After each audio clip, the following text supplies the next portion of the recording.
Podcast is intended for mature audiences. The views and opinions expressed are those of the panelists and do not reflect in any way those of the podcast partners, sponsors, or affiliates. Enjoy. Boxingways.com. You need that fear. All I'm trying to do is make a stand for something that I truly believe is right. I truly believe is right. I'm the face of boxing. I'm the cash cow. I hold the record.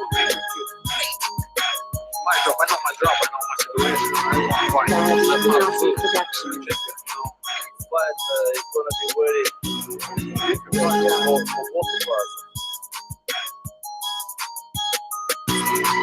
Boxingways.com. Yo. Welcome back to another edition of the Boxing Voice. I am your motherfucking host, Michael Gross, and today we got an action-packed show, man. We got a lot of things to talk about, a lot of things to break down, a lot of things to get into. Gennady Golovkin destroys Steve Rose last night. I'm talking about puts him down in the fourth round. The guy does not get back up. But it was some naysayers out there that said they wasn't too impressed by what Gennady did. Haters. Also, we have Oscar Valdez, who was successful in this fight. Zab Judah, man, prayers out to you, man. Hopefully you get better soon. Just a lot of stuff to talk about. A possible WBSS heavyweight tournament.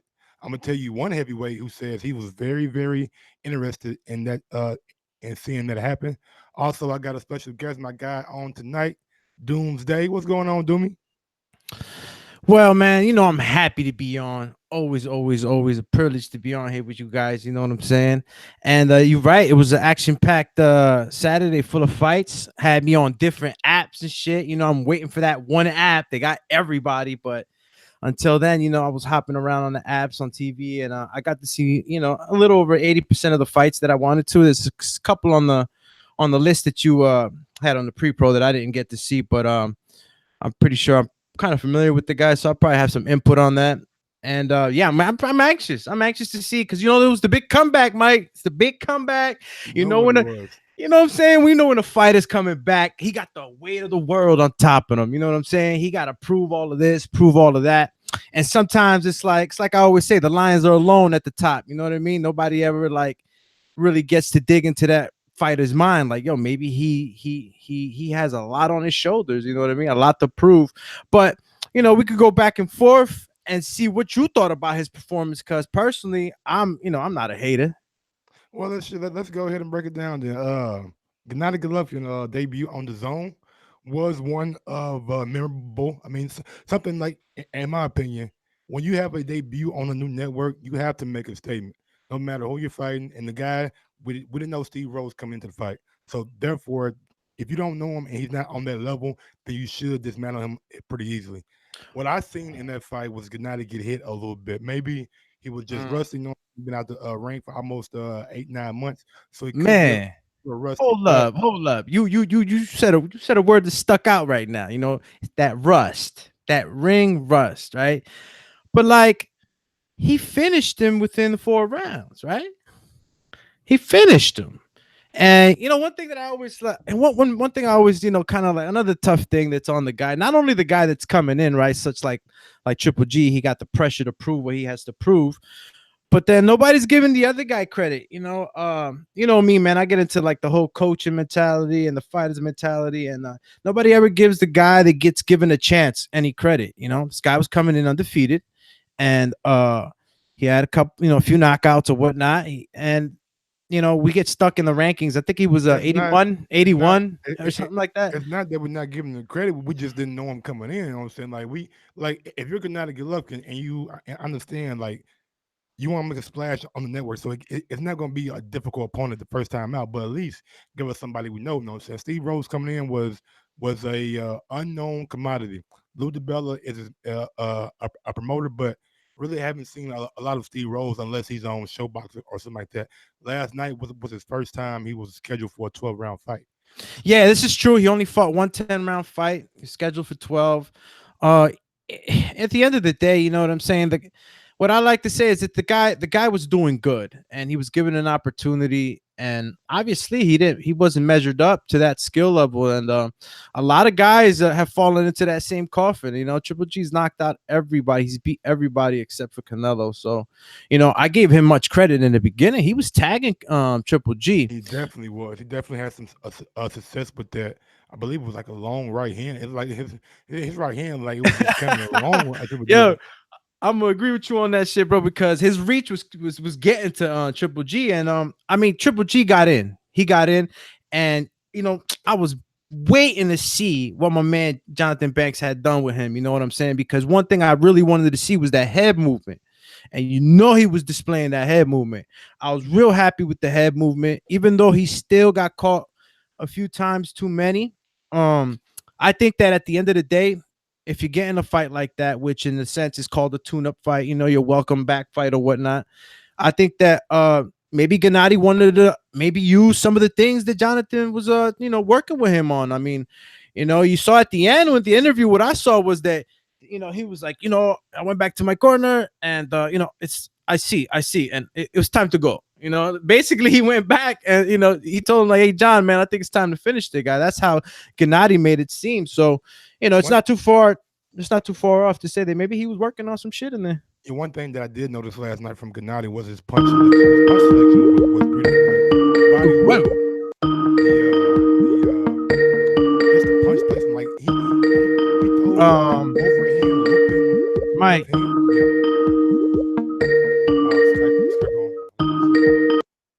Yeah, we gotta cut that one out.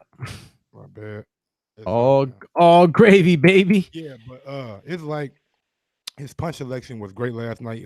The overhand left, like kind of hook that goes over the guard. It's beautiful, man. I don't know how he gets that punches off, but it is a devastating punch. I seen Steve Rose like kind of react to it in a adverse way. So Gennady still has the power and still has the good punch selection. And one thing that he does have that's not going anywhere, that fucking chin is made out of granite, bro.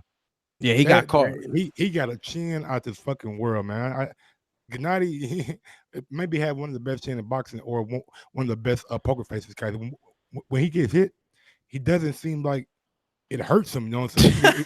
It makes him mad or some shit. No, I'll tell you honestly, man. Like, look, who knows what the guys are feeling like in the back? But while he's in there, bro, he seems like Michael Myers. You keep punching this guy, he just keeps coming forward. I mean, there's a reason why this guy does what he does with his neck exercises, and I mean, he's known to do like 1,000, 2,000, crunches or sit-ups or whatnot. But man, he gets tagged pretty freaking hard, bro. Gets tagged pretty freaking hard, and that's something that worries me, right? Because if Rhodes was able to tag him like that, you know what I'm saying? Somebody that's seasoned and somebody like the likes of Canelo or whatnot, is going to be a lot more elusive than Steve Rhodes and a lot more confident. So it just gives you we need a few more fights. We need a few more fights so we can see where Triple G stands. And one thing that I gotta say though, he brings the action. I was excited yesterday. I was excited to see him. He gave me what I wanted. I mean, I'm cool with that. I totally agree with you on that, man. He definitely got the knockout and gave the fans what we wanted to see. But let's look on hindsight. Like, what does Triple G go from here? Like we, matter of fact, I got the quote from Oscar De La Hoya. Get the quote. Put it right there on the screen for you guys. It says, "Nice comeback win." Like right there, that's a dig right there. Nice comeback win. What you trying to say? I was down. I was out. Was I getting beat? Nah, you see that's nice comeback win. Now fight a real fighter, win a belt, and I consider doing the third fight. Hashtag Canelo is your boss. Oh man, that's Oscar rubbing it in. And obviously, you know what I'm saying. Triple G does have to come back into that belt circle, right? He can't just come in and I mean, he said last night, "I'm the people's champ." And that's good and all, but like you need to get back in there with some, maybe one or two top guys that are ranked in order to prove to the, the naysayers, to the doubters that you're really back. You know what I'm saying?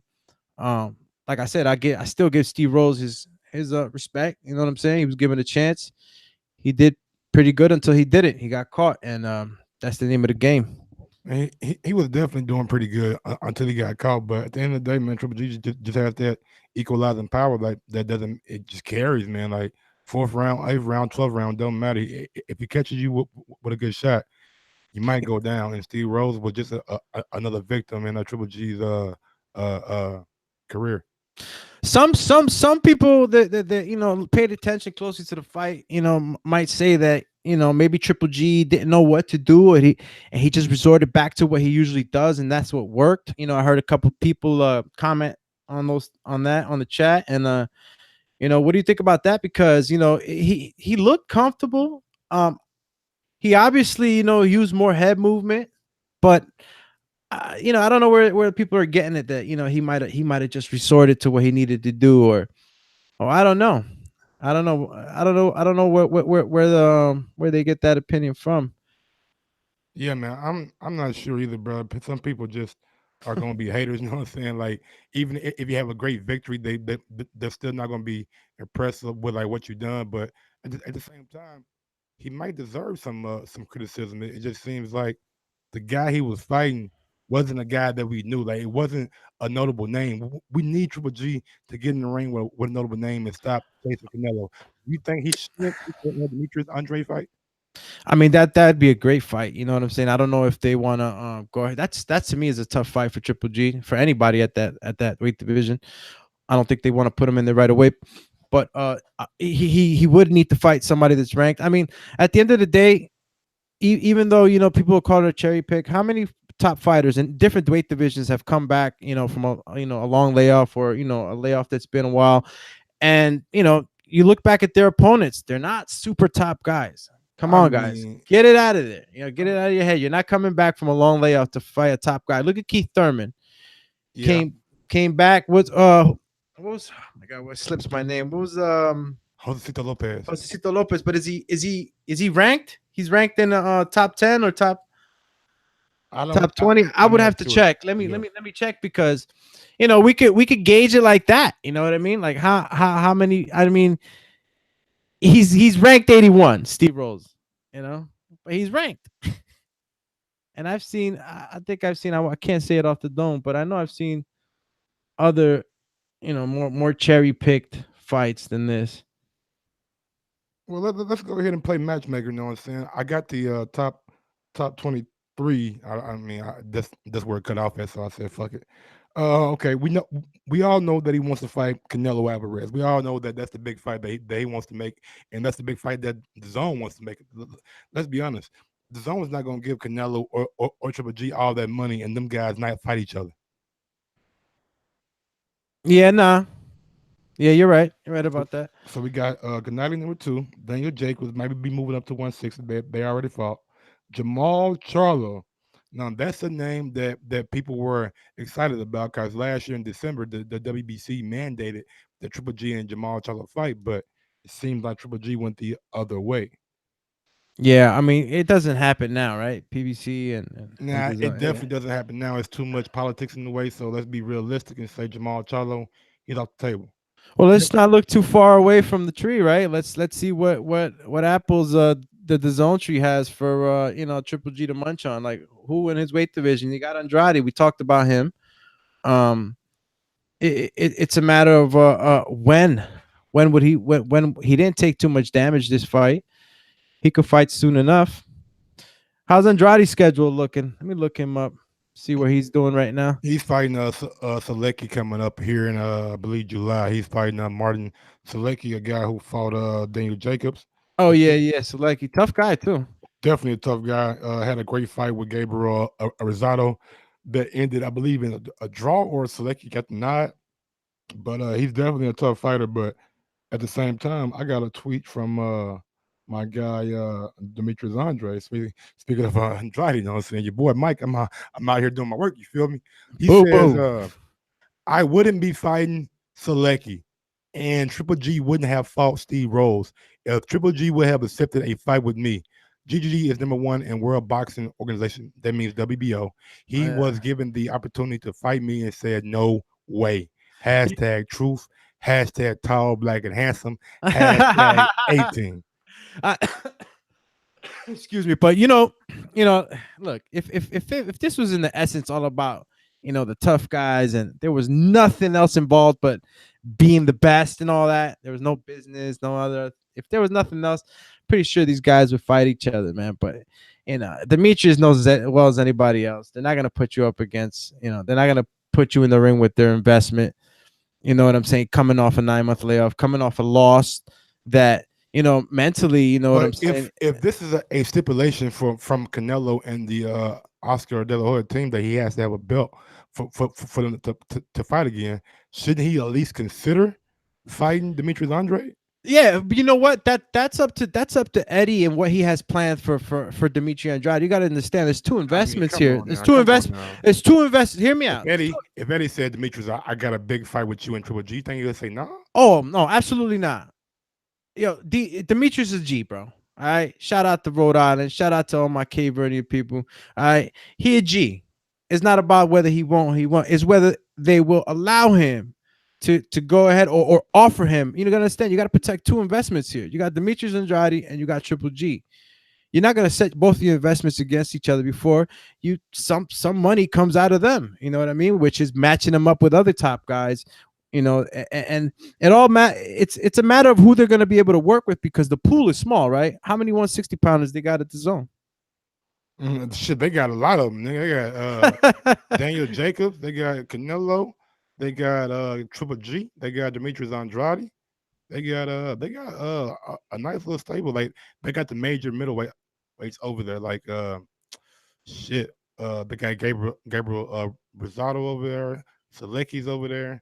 How many Mcgirt may be moving up to 160. I mean, you got a lot of players over there on the zone side in the 160 division. Shit. Well, It's as gonna be long tough for like. I mean, at the end of the day, like you're not gonna give Triple G $45 million or however much you got to fight the likes of Steve Rose. So sooner or later, he's gonna have to be matched up with a champion or somebody who's a threat. And I'm looking at the landscape, and by what Oscar De La Hoya said last night, it don't seem like that Triple G is in their plans for September. Even though everybody wants to make it seem like that, I'm going off what Oscar said last night. It just doesn't seem to me that Triple G will be in their plans. It seems like they're targeting Callum Smith, Sergey Kovalev, or who was the other name? It was one more name that they were targeting, and damn, I can't remember. Help me out, somebody. somebody help. Yeah, Right now I got the casual going. Those three names are well, those two names that I mentioned would be great fights for a Canelo, but at the same time, that Kovalev fight could be a tricky one. Say Kovalev a bigger guy, bigger puncher, and all that. But Yeah, that shit. I mean, look, they're gonna eventually try to go up there. We heard the rumors or whatnot, but I mean, what else is he gonna do at 160? Is he gonna leave the fight? Is he gonna go up and fight?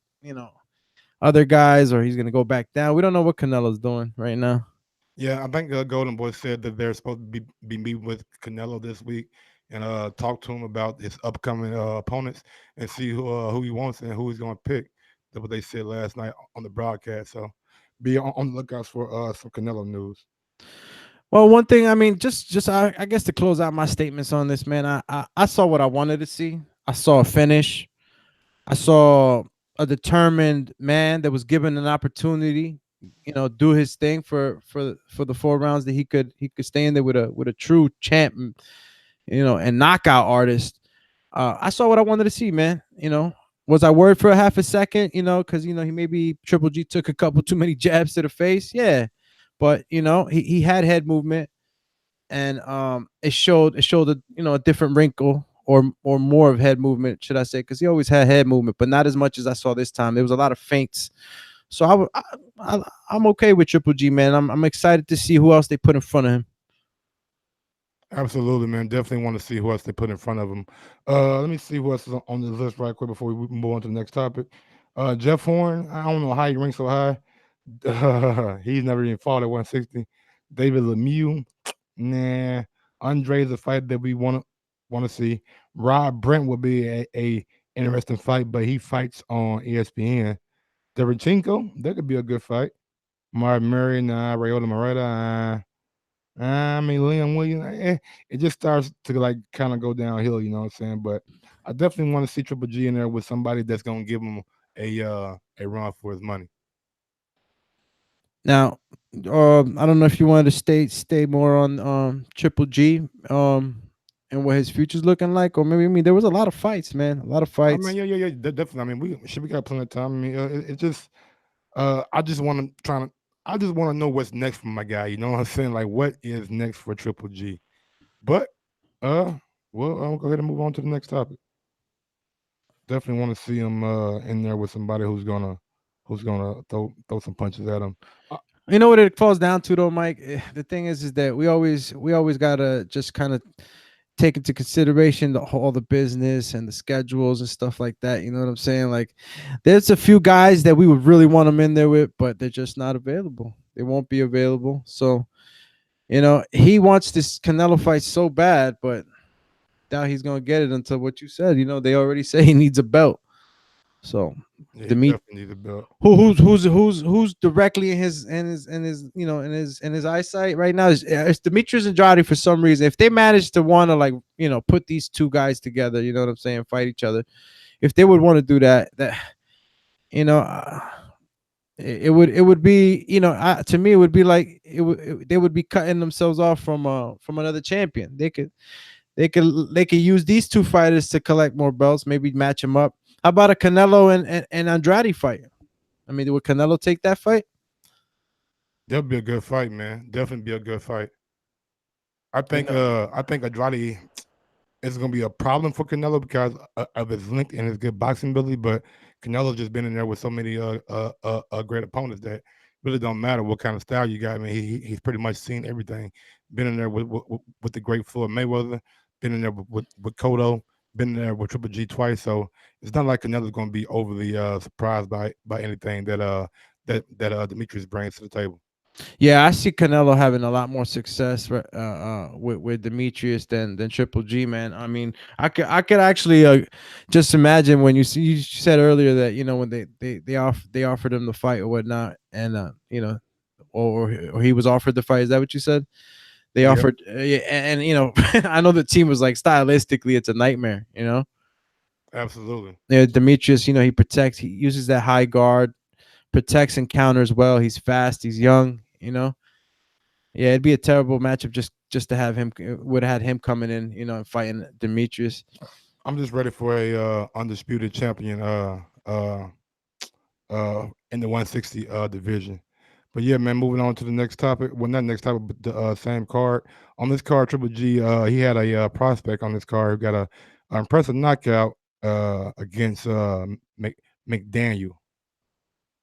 Let me see. I'm having some problems on Skype, but I'll get that shit fixed. Ali Akhmedov. Damn, I think I caught the highlights of that fight. Yeah, man. Akhmedov. That was a impressive like little stoppage. You know what I'm saying? He caught him on like kind of on the back of the head, but the guy was putting his head down, so really didn't have a choice. Uh, he's Oh, 168, man. He's pretty big, but you talk you're talking about McDaniel, right? yeah. Daniel got stopped. Uh, Akhmedov, he's pretty big, you know what I'm saying? And they're trying to move him fast in the division, but I don't know how smart that is trying to move the guy so fast when they have a lot of 168 killers out there, you know what I'm saying? It's gonna be tough just trying to jump in the championship level so early on in his career. But a lot of the Eastern European fighters are tending to like starting to do that now. They got a deep amateur background, so they're not coming in having 15 fights against nobody's. They're coming in pretty much ground running. Yeah, no, you mentioned an important fact. It's their amateur pedigrees that allows them to transition into the professional type easy. You know what I mean? They got a lot of experience, a lot of rounds. It's a different gear, obviously, in the amateurs. You got three fast, hard rounds, but they add up, man. And God knows that when you're in the gym sparring, training for a 3-round fight, you're doing way more than 3 rounds. So these guys coming in, they're pretty effective. Definitely doing way more than 3 rounds. But yeah, Akhmedov ready to see what else happens with him. But yeah, he had a good, impressive stoppage. Also, we had Israel Maverdal stops Norberto Gonzalez. I didn't really see that fight, but Mavadov is another one of those Eastern European guys coming over. So What uh, division was what check out division was for it. that? Did you by chance see that? No, I didn't get to see it. What division was that? Was it? Okay. Well, shit, we go ahead and talk about this. They call him the Dream. Is that the guy? Super welterweight? So what now? Was he a super welterweight? No, I believe he's like 154. Yes. Okay. All right. Yeah. That's him. Israel Madrimov. Yeah, it's his third professional fight. Haven't got too much wind of this guy. You didn't catch the fight either, did you, Mike? No, he was on like the undercard. I wonder if anybody else on the chat, anybody on the chat catch this fight? Fortunately, Fortunately, fight that I did catch was that Charles Conwell and Courtney Pennington fight. Charles Conwell really impressed me, man. He went out there and really pushed the pace early, but Pennington did come on later in the fight. But I did think the right man won, and Conwell. I gave him like maybe 7 rounds to 4, me to 3, or like 6 to 4, something like that. yeah, I didn't get to see that one either. Oh Charles man, you should Conwell. definitely go back and watch that. Nah, you know what? I was, bro. You should have seen me, man. I was like I said, I was on different app. I was on the Zone on the ESPN, and then cut off the ESPN, went to the TV.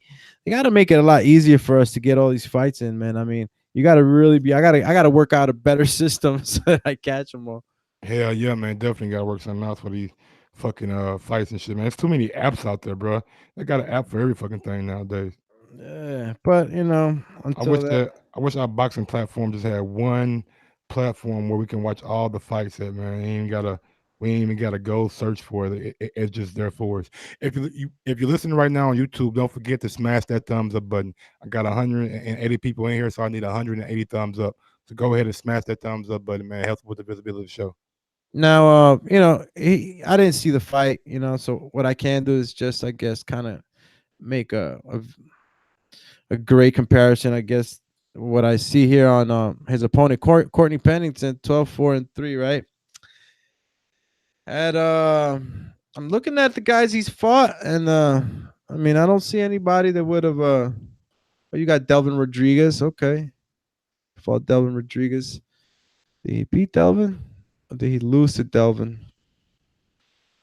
I think he beat Delvin. Yeah, he beat Delvin. Okay, beat Delvin. All right, you got that's it's probably the only one. I don't know if you see anybody else. Patrick Day. Oh, he beat Patrick Day. No, Patrick Day beat him, right?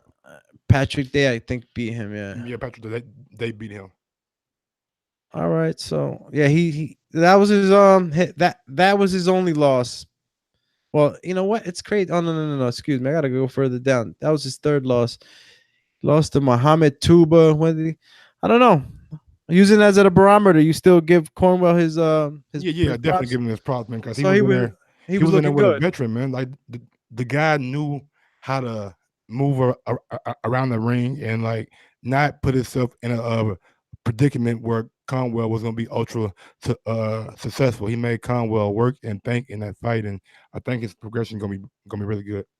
All right. Well, shit, man. I'm gonna make sure I catch him. I'll catch him tonight. On to another prospect on that card, man. Cedric Ceballo. Yes, I mean, Brian Ceballo beats Eyubov. Eyubov, man, was a game opponent, man. I thought it was gonna be a guy that Cedric Brian came in there and like just rolled over, but he really hasn't earned that fight, man. He got touched a little bit, but he did show some good punch selection and good body work too. Also, he showed some composure too, man. Being such a young, highly touted prospect, has a lot of pressure on him. So he went out there, man, and really got the job done. And went 8 rounds. You know what I'm saying? Should have got maybe a stoppage, but sometimes you can knock everybody out.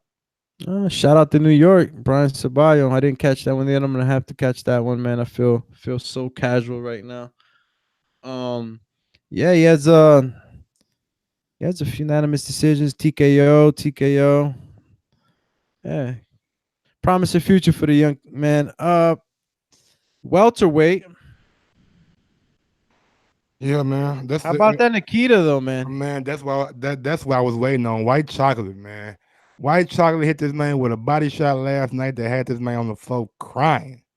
Nikita Ababiy, man, he the truth, bro. He's looking like he's gonna be a problem coming up, man. He is a big 160. and he's strong at the weight, bro. Bro, been watching Nikita, the white chocolate, for a long time, bro. I mean, we know we've been over there. Shout out to Sosa crew out there in New York and What up, Brooklyn. Stanley? Can you hear me? And being out there, seeing them, Hold on 1 second. yeah, Go ahead, Doom. yeah, seeing them transition over from from amateurs, wishing national titles, number one here, number one there. It's been pretty cool, man, seeing him come up to this pro level and then dominate. He's been dominating, man, dominating these guys. And for those of you that probably don't know, you know what I mean. He's been in there sparring for a long time with some of the world champions. You know what I'm saying? Some of the world champions that you guys see on TV already with titles and everything. He's been sparring them. You know what I mean? Shout out to my man Daniel Jacob. And that rip that he does to the body, been seeing it for a long time, man, and it's dope seeing them perform like that and executing and giving the crowd excitement. I got the name White Chocolate. I remember when I first came in and I'm at Sosa crew like, yeah. It's White Chocolate right there. I'm like, White Chocolate, you know. Caught my attention right away, and then when I started seeing him bang in the ring, he really impressed me, man.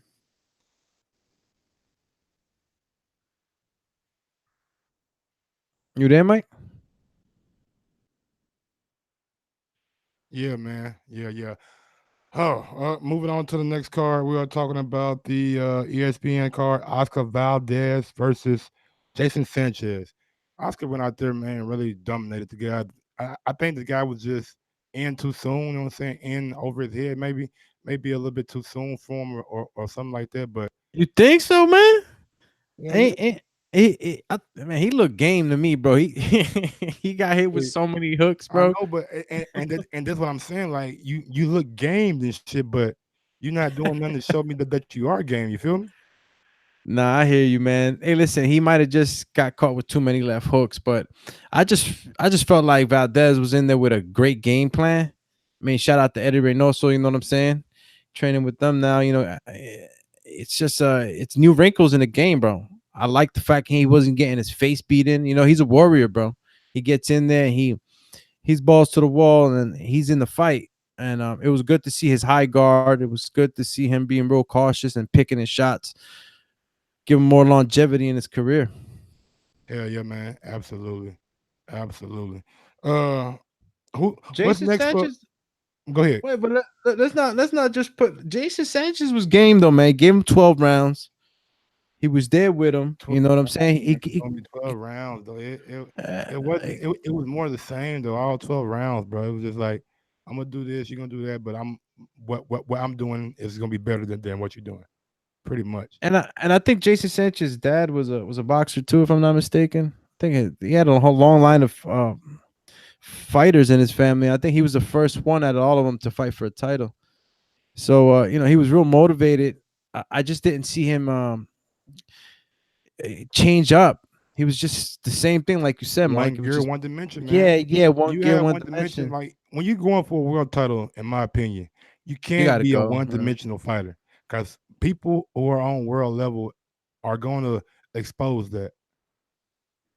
Yeah, you're right. You're right. And some of the commentators were saying things like that. You know what I'm saying? Where you have a guy that's gonna expose you. And give me a second, Mike. My screen froze. Are you fine? Yeah, man. But Oscar Valdez, what's next for him? What weight division is that? 126. Yeah, he says that he's feeling like he might not want to keep cutting weight. He's saying that he might want to stay. Mayor Hearn told me about that. He said that Oscar Valdez was thinking about moving up. And you know who holds the WBA belt at 130? Tank. No, Mr. Jamel Hearn. Oh, Jamal, that's right, Jamal. Yeah, man. Yeah, and they're on the same network too. Newly crowned. They're on the Yeah, same that's network. tough. That would be a good fight for Jamel and Oscar. You know what I'm saying? That's the true. I don't want to say 50-50 because I feel like Jamel is probably bigger and stronger, but maybe a 60-40 kind of fight. Yeah. Now you know what? Damn, bro. Jamel Hart, yo, he looked good, man. He looked good, and he's a smart guy. He's calm in the pocket. Yeah, it'd be a great matchup with Oscar. I don't know. You 60-40. I'm gonna say 50-50. 50. I mean, I'm gonna have to say, because if it would have been the old Oscar, Oscar that gets hit too much, I probably would have said, yeah, Jamal all day. But Jamal, I think he's gonna have problems now with this. He would have problems with Oscar too. Oscar's not going in there crazy no more, so it'd be a great back and forth. Who got the power in this though? Man, I think Jamel probably a little bit more stronger than Oscar Valdez since he will be moving up. But at the same time, it's possible that Oscar could be stronger at the weight. You know what I'm saying?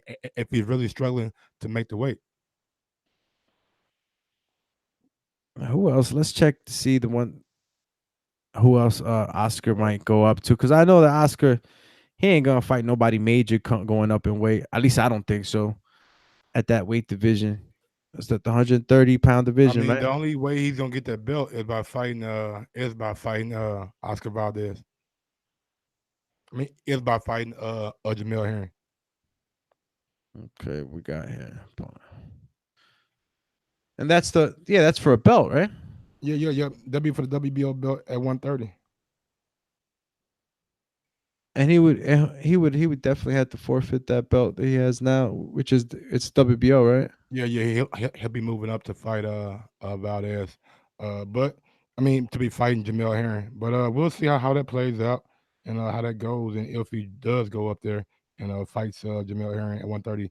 Go ahead and smash the thumbs up button, man. Let me know y'all enjoy the show and the hard work. We will be back tomorrow for a morning show and maybe a Tyson Fury live conference call. So if you like what you're hearing, go ahead and smash that thumbs up button. Also on that card, Gabriel Flores went I believe he went 8 rounds with his opponent.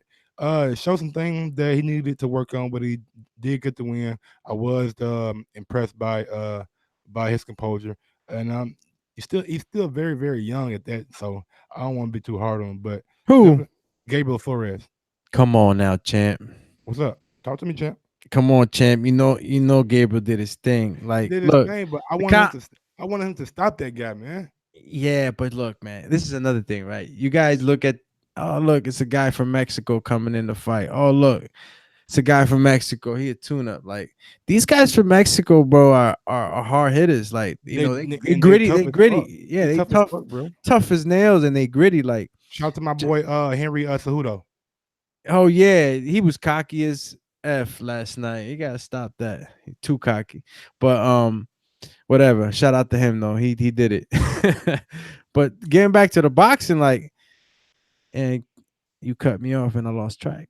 I ain't fall back on beat. No. You were saying these Mexicans are very strong. Oh yeah, they tough. They opportunities to come to the United States and put on the show. So yeah. You should expect a tough fight from these guys. And I totally agree with that, because like sometimes in boxing, it's not about the fighter, it's about the opportunity that you're getting. And some guys really relish and cherish that opportunity, and they rise to the occasion.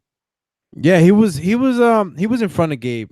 And even though Gabe tagged him a few hard shots, he was in front of him the whole fight. So, Gabe though, kudos to him, bro. Such a young guy, man. And he seems so, oh man, co-main event already. Bro, like, he's under the radar if you really put him in perspective to like Devin Haney, who good though. Why? Teofimo's. It's good because he's only 18. Why make him such a big star? Well, I mean, it can be beneficial, but if you just working him up and just building him up, sometimes a lot of fame that comes too quick isn't good. You know what I'm saying? Like for instance, Ryan Garcia, he's immensely famous, right? And we all want to see him in step up fights and tough fights, and that's what I'm talking about. You being that famous, the public is going to demand you fight tougher people. Yeah, and that might stunt your development. With Gabriel Flores, he's not as popular as Ryan, so he's able to work under the radar and get these fights in to where when he does step up and become that big star, he's ready for it. He ain't gotta second guess himself. Yeah, nah. And like I said, there's a lot of young stars right now. You know what I mean? They're a little older than him. I think Devin's what, in his 20s already, right? Yeah, Devin like 21. So he's the youngest one out of that young group right now that are showing stardom right now. Guys that are really really athletic and talented. But it's another thing too. Like if you put him on a fast lane, you're not letting his body develop. his power developed, and all that other stuff that comes along. When you start getting the manpower or whatnot. So he's getting brought under the radar per se or whatnot, but he's definitely gaining a lot of steam. Like a lot of people starting to know who Gabriel Flores is. You know what I mean? Would a stoppage would have been better? Yeah, of course it would have been better. And he was shooting for that shit. You saw them hooks. He was throwing them hooks all night, throwing them with bad intentions. But he was throwing motherfuckers all night with straight bad intentions, bro. For real. Yeah, he did. He was doing his thing, and he got caught a couple of times. You know what I mean? But from his last fight, he definitely improved. There was a lot more parrying, a lot of more head movement. He was getting hit less in that sense, but he puts himself out there sometimes with those hard shots. And that's what worries me. You know what I'm saying? He puts himself out there throwing these long, like he opens up with his hook sometimes a little too much. He wants to get that extra power or whatnot, but you risk your chin. A guy could throw with you and it's over. So yeah, but definitely saw some improvement. Shout out to Gabriel. Yeah, man, big ups to Gabriel, man. Last night, bro, he really want to see how the progression goes from here. Top guys, man. I mean, would you put him up against a top guy right now? Too soon. Way too soon to even think about putting him in there with any kind of top guys. I mean, look, what weight division is this again? This is the 130. I believe it's like one. Let me look at it. I'm not sure. What division is Gabriel Flores again? 135. I think he got to be a 135er, man. We'll check it now. He a lightweight. You know what I mean? So let's see. Say it again. Hold on. My bad. Volume loud as hell, wasn't it? Yeah, no, he's a lightweight. But what I want to know is okay, here we go. Here we go. No, I'm looking at I'm looking at the box check, bro. Man, shout out Box Rec, man. I always come. You know what I'm saying? Come on, bro. You know, Box Rec don't lie. And don't act like y'all out there. Oh, y'all don't be looking at this. We all go to Box Rec, man. We all go to Box Rec. We all go to Box Rec. And he's had he's had a lot of stoppages. TKO, unanimous decision. He's had a lot of unanimous decisions. And some of the guys he's fought, yeah, they're bringing him up along pretty good, man. I think toughest guy he fought before this guy's name was Salvador Briceno. He fought Eduardo Pereira before that, and that guy looked like he was a veteran already at 23 fights, 5-6 losses. Yeah, you could give a comparison. Yeah, they're bringing him up along good, man. Yeah, too early to throw him in there. I guess I'll agree with you. Too early to throw him in there with a super top guy or any of the guys in that level right now. Keep doing what you're doing, and keep improving. Your time will come. Yeah, man, he's only 18, so. And they said that about Mike. Mike. Yeah, but man, everybody can be Mike though. You feel me? Hey, listen, Mike was the Mike in his generation, man. We have a lot of young guys coming up right now. You never know, man. This guy might be a Mike, just different weight division. Like I said, we got to see, like you said, his progression, right? We got to see the next guy. Let's see who they throw in front of him. How many round fight was this anyway, Mike? This is like an 8-round fight. 8-round fight. Yeah, that was an 8-round fight. Yeah, man, it was like an 8-round fight, definitely. So you got to make his way up to them 10, 12 rounders. Get a couple more of those. Hell yeah. We're going to see how the progression goes from here. On that card, Michael Seals knocked out Christopher Booker. I thought that knockout was a little bit suspect, man. It seems to me that he hit him behind the head. Bro, you and like a lot of people, Mike. Oh, okay. I'm glad. You ain't crazy, Mike. You ain't crazy. Is that legal? Yo, bro. Let me tell you something, man. A lot of people hit me up like, man, like he should be like, that should have been like a disqualification. Some people said some. Like, yeah, man. I knew he was gonna walk onto something. I'm like, bro, you hit him behind the head, my nigga. Yeah, like look, right. This is what happens in boxing, right? And it happens like A guy ducks while you're throwing a hook. He ducks too low. You hit him on the top of the head or maybe a little bit behind the head by mistake. Shit like that happens. A guy like my man, he was dipping. He was Christopher was dipping, doing his thing, doing the rope a dope, I mean, not off the rope, and he was dipping. So some people hit me up saying, "Hey man, he was mad. He was mad that he couldn't catch him, so he just let one go." You know what I'm saying?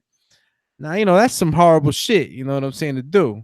You know what I mean? If you're a conscious attacker and you're in a controlled sport and you're a conscious attacker and you attack somebody like that and you hit them, if you consciously hitting somebody, right? But it's like you're not in a fighter's mind. You hope that the fighters ain't doing no dirty shit like that. But when you're moving that much and you ain't throwing back, well, I mean, the guy's gonna keep throwing and he's gonna keep trying to catch the target, which is the head, you know. And that's what, Absolutely. and Mike, and this is why, as a coach, I sometimes tell guys like, listen, don't let guys throw that many punches. You got to throw something else. You got to disrupt that rhythm. If not, the guy will just keep aiming and throwing shots, man. It was a shame because if Mike would have caught him dead in the chin, it would have been an unbelievable, cool ass, thing for him. It would have been great. But, because he got hit, and the cameras don't lie, it seemed in the back of the head. And the guy looked pretty damn Booker, man. I hope he's okay too, man. Shout out to all our fighters, always putting it on the line too, man. To all our warriors, all our entertainers. All right, they do this for us, and they do this for them, obviously. You know what I'm saying? But we out here. Just make sure you don't judge the fighters, man. They risk it all. Shout out to Zab Judah. Hope you're feeling better. Shout out to my man from Mexico, which I can't pronounce his last name, Oruca. He's a lot of guys, man. A lot of guys. Don't get me to try to pronounce names and shit. I ain't no good at that. But yeah, speaking of Zab Judah, man, we gotta talk about it. Cletus Seldin stops Zab Judah Friday night, you know what I'm saying? And I think Zab had to be hospitalized, but they say he was walking around talking and eating, so that's good spirits. But I think it's about time for Zab to go and hang it up, bro. Go and put them gloves down because boxing is a dangerous sport and a rough. And Cletus Seldin, like, no disrespect to Cletus Seldin, no disrespect to you at all, my brother, but you're not on that level. Like you couldn't even touch Zab Judah 5-10 years ago. You know what I'm saying? You're not even in the same sentence as Zab Judah. And for you to get a victory over Zab Judah is I just think it's time for Zab to hang it up. I hate when we see our legends and stars hanging around the sport too long. That they tend to get they tend not to go out gracefully. You seen it with Bernard getting knocked out the fucking ring. Damn, Mike. Unfortunately, we did see that, didn't we? Fuck. It is a shame, and I think about Adonis Stevenson. I think about a lot of our guys, who give a lot to our sport. And at the end of the day, look, me too, as somebody that likes to get in the ring and fight, I love this shit, man. So it's like you always believe, especially when you're a real fighter, a true fighter, you always believe you got another round in you. You know what I'm saying? There's still fight left in the dog. And I don't get at Zab for trying to do it. Everybody has their reasons. I'm not trying to get at him, man. No, not at all. But I'm not. I'm definitely. Man, it's time, dog. It's time to put it up. I'm definitely not. You got motherfuckers in the damn chat saying motherfucking Zab was a fucking janitor. Nah, man. See, I don't want to hear none of that shit. And like I said, I'm not spilling this over to what your perspective is, Mike. I'm just telling you that I'm not getting at him. I'm not getting at him for trying to get in there because I'd be the same way. You know what I mean? I want to get in there. I'm in shape. Depends on how much you make. You know what I'm saying? If it was a check he couldn't pass up, then I understand. But at the same time, you do gotta watch it. You do gotta watch it. And let's talk about this, right? Because it's not like we're saying, oh, Zab should have never gotten in there, or we're just kind of blatantly saying the guy didn't deserve to shoot his dice and see what would have turned out for him, right? Because he's been doing it all his life. Absolutely. But this is the big but. You got to look at it, man. But? The big but, bro, is that you got to look at a man and his career. Yes. You got to look at how much damage the man has taken, throughout his career. And then you try to make a good decision with you and the people around you that love you and whatnot, and you go in there, give it your all. I mean, for the most part, he looked really in shape. He looked healthy. He he looked like Zab. You know what I mean? Obviously, you know what I'm saying? There's different things that happen with the brain. And you know, when you take so many shots after a while, obviously, the older you get, reaction time starts to fade. Depends.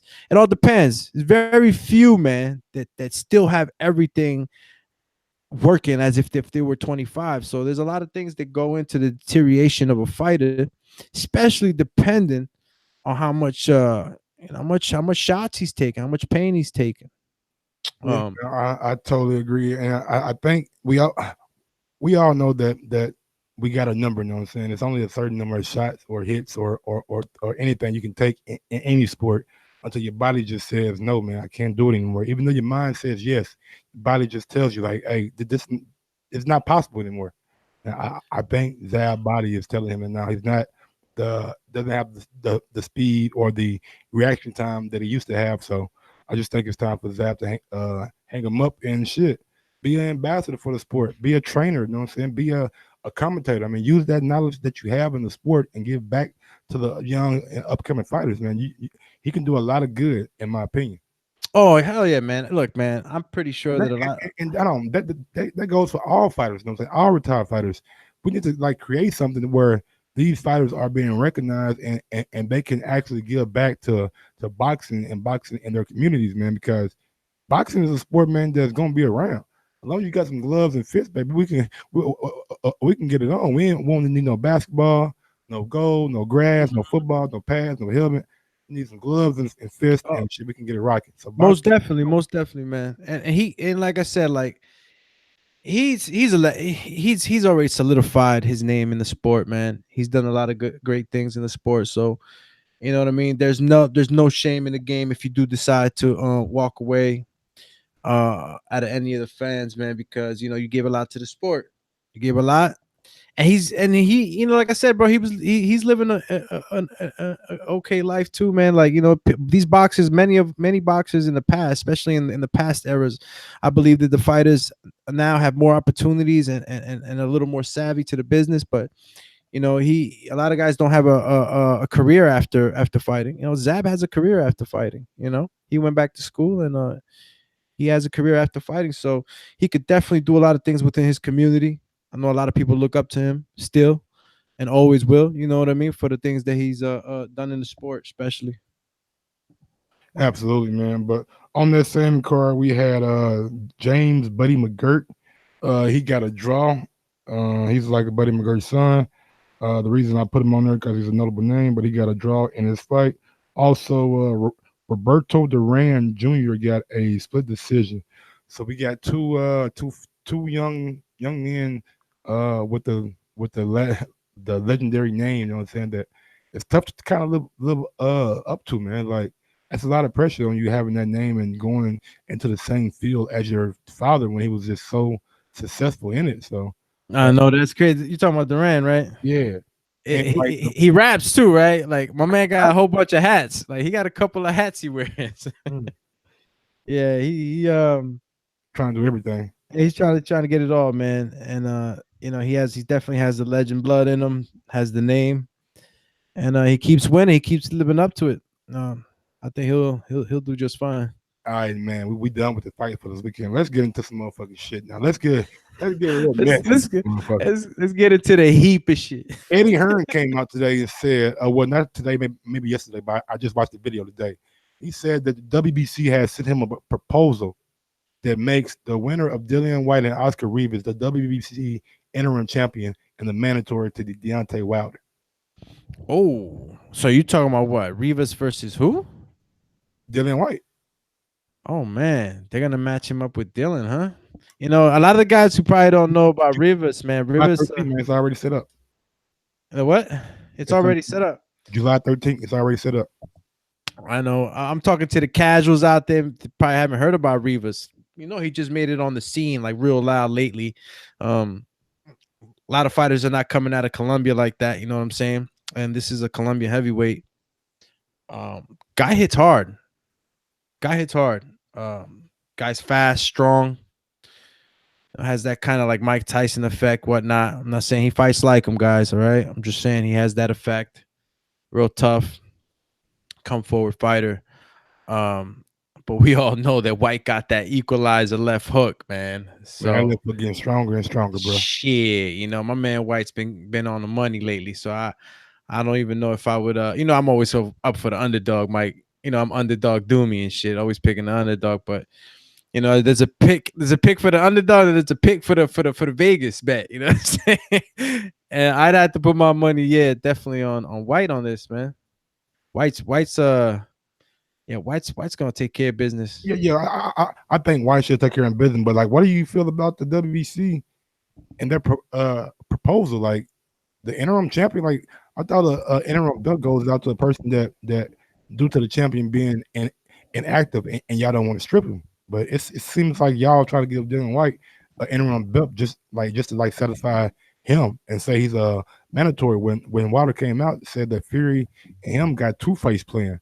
A rematch clause is in this next fight. So it just seems like, and Eddie Hearn came out and said, if that's the case, if they do have two fights signed, then they're going to be in a whole heap of trouble. We're going to be some legal action because they feel like Dylan White needs his shot now, not later. So they're giving Dylan a WBC interim title. That's what you're saying? Yes. Because I got a quote from Dylan White, man. Your boy on his job. I'm telling you, I'm out here working. So wait a minute, Deontay is mandatory? Not yet. The winner of Rivas. That's what I'm saying, but will be. Right. In a world that if Eddie Hearn and his team and Dylan White and his team accept the WBC proposal, then yes, by what he said in the interview, that fight will be for an interim title. Oh man, see that's a disruption right there. You feel me? That's a disruption because if you get mandated, but let's keep it honest, right? Come on, what happens? You get fined, right? You get fined, or do you get stripped? Or your WBC I don't know how. I haven't came across this nonsense. So I wouldn't know how that would play out. But I do have the tweet from Dylan White. Yeah, I see it up there. Finally, after nearly 600 days as the WBC #1, I got my hands on the world title belt. Shame is the great Frank Bruno belt. When I'm getting my shot, when am I getting my shot? He asked Deontay Wilder. He asked WBC Boxing. He asked WBC Mauricio Suleiman. Hashtag 600 days. Dylan White, man, may be the best troll in boxing. I'm telling you right now. Yeah, what does he say? He says, "Shame, it's the great Frank Bruno." That's Frank Bruno's belt, right? Yeah, man, he may be the best troll in boxing, man. He leaves comments on the guy's post. He tweets about him, calls guys names. Who working your IG, bro? It might be him because it seems like, bro. It seems like everything that he's put out, he would say. You know what I'm saying? It's not like some guys tweet out things like, "Ah, man, he ain't write that shit." We know he ain't write that shit. But Dylan White, it seems like everything he tweets out, like, it's him. Damn. But I found that a little bit funny. He said, "Man, 600 days when I'm gonna get my shot." Do you think that Dylan White should get a shot? I mean, look, man. It all goes with what these guys are doing, man. A lot of, yeah. You know, they're trying to protect the big fights. Dylan White is the type of opponent that can disrupt all that. You know what I'm saying?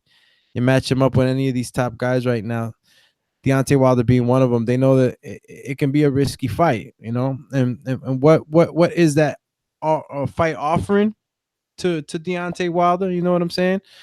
What is that an interest to him right now? You know what I mean? Is the money making sense? You got the two fights already signed up, right? Ortiz and Fury. You got three because the Fury fight got a rematch clause, and I don't know if it goes both ways, but.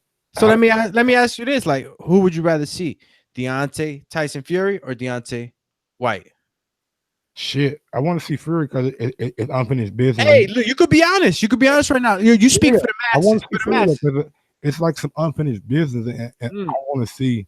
So there's a story there. It's more appealing. It's more appealing. Dylan White may have to go after a vacant title or something. I don't know, man. I don't know. You feel me? You got Luis. Who would you rather see, Deontay or Lewis? So it's like I don't know when is he gonna disrupt that schedule? You know, if the pressure's on by the WBC, I mean, I don't know. If you're mandated, then you got to do the fucking waiting game like Earl Spence did with what Kell Brook or Brazil did with Deontay Wilder. I mean, it's WBC that may mandate you now, but the fight may not be made until like next year sometime. Yeah, and that's another thing, right? Does Whyte wait that long? Does he stay inactive? Does he take another fight? What is he doing?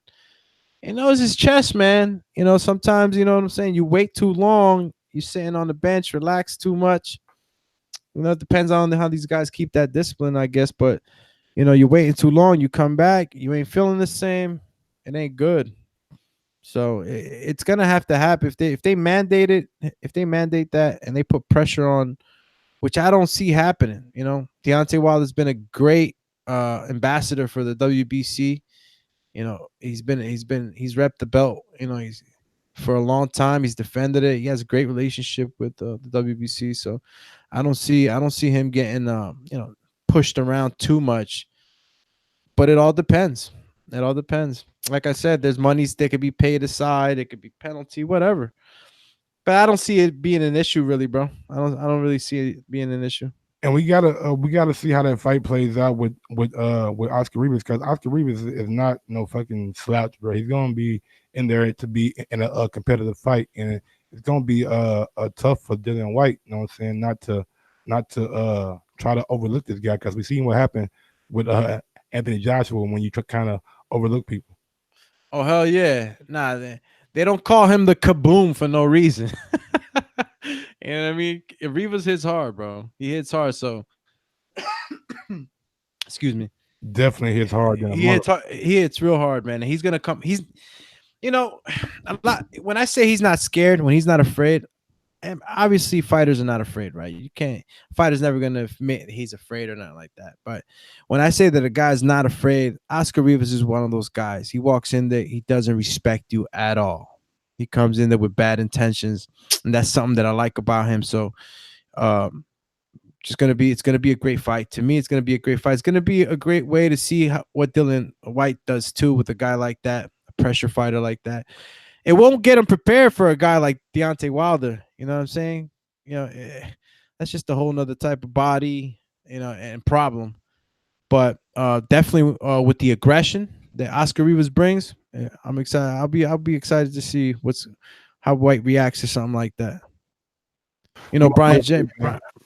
Brian Jennings, right, was the guy who he fought last. Then shit, man. He stopped him in the last round, man. Big stop. But I won $300 when he stopped that nigga.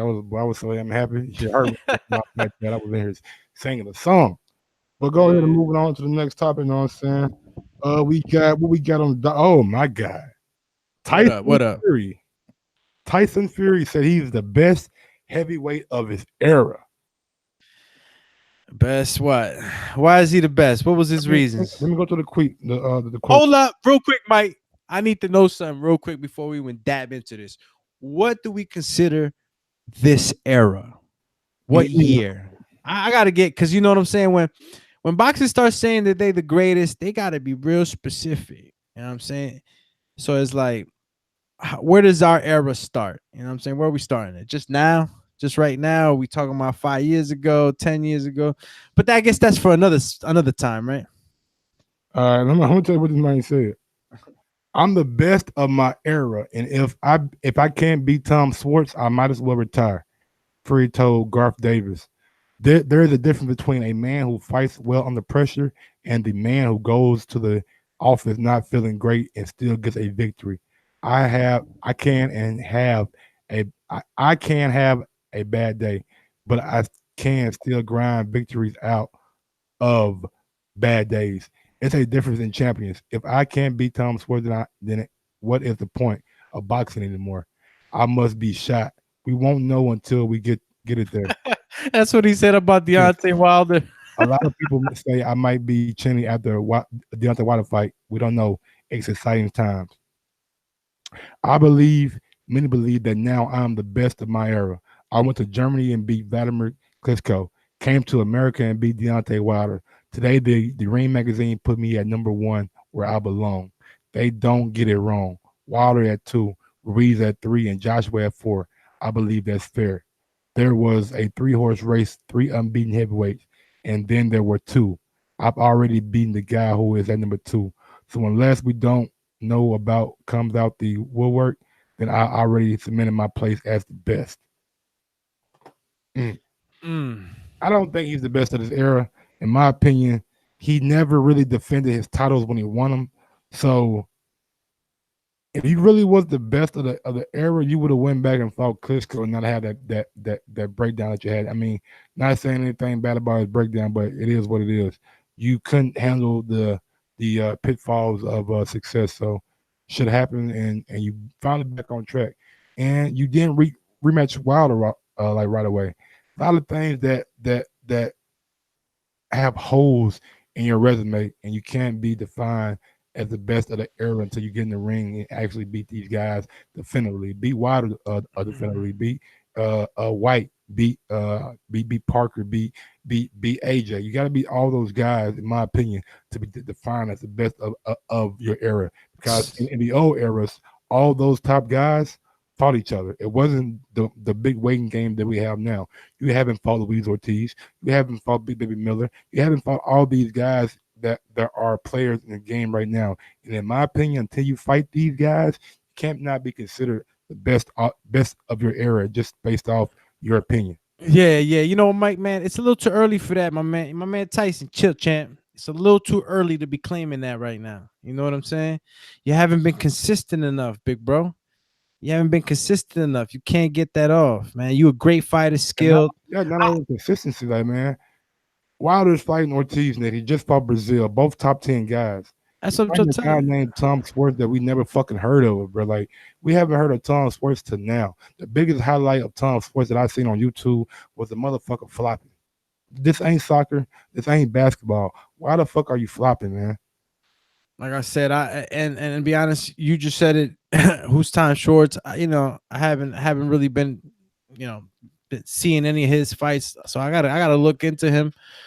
But again, like you're saying you're the greatest. You know what I'm saying? And in order to say that, you got to be somebody like Mayweather, man, who was consistent. You know, people could talk all the shit they want. You know, oh, they built this right, they brought him up this way, he picked his fights, he did this. He was consistent. He did it back to back. He had no interruptions. Every fighter has their own story. That's true. Everybody got their own story to see what makes them the greatest. But come on, man. You still got some showing to do. To put in, man. It's still a lot of work out there to be put in, and shit, until you put that work in, and we can't define you as the best of the era. Really, we can't define anyone as the best of this era because there's a lot of work still to be put in. Moving right along, man. We got Dave Allen. Dave Allen believes that he will beat David Price in devastating fashion. When I first saw this, I'm like, man, why am I even putting this on the fucking docket? You know what I'm saying? But I looked in about it, you know what I'm saying? I thought about it. People in England love Dave Allen. They love him. Like they support the shit out of Dave Allen. It's one of those things where it's like the Arturo Gatti and Mickey Ward kind of thing. Like, never gonna be elite great fighters, but the people can relate to him. The people can like resonate with him, and that's what you get with Dave Allen. He's a regular Joe, goes to the pub, you know what I'm saying? Acts a ass, you know what I'm saying, when he gets in front of the camera. He's very, very entertaining, a very good guy. So I thought about it. If he beats David Price, a guy who's got multiple, and I mean, how many chances has David Price got, bro? A lot, man. David Price got, he got a billion chances.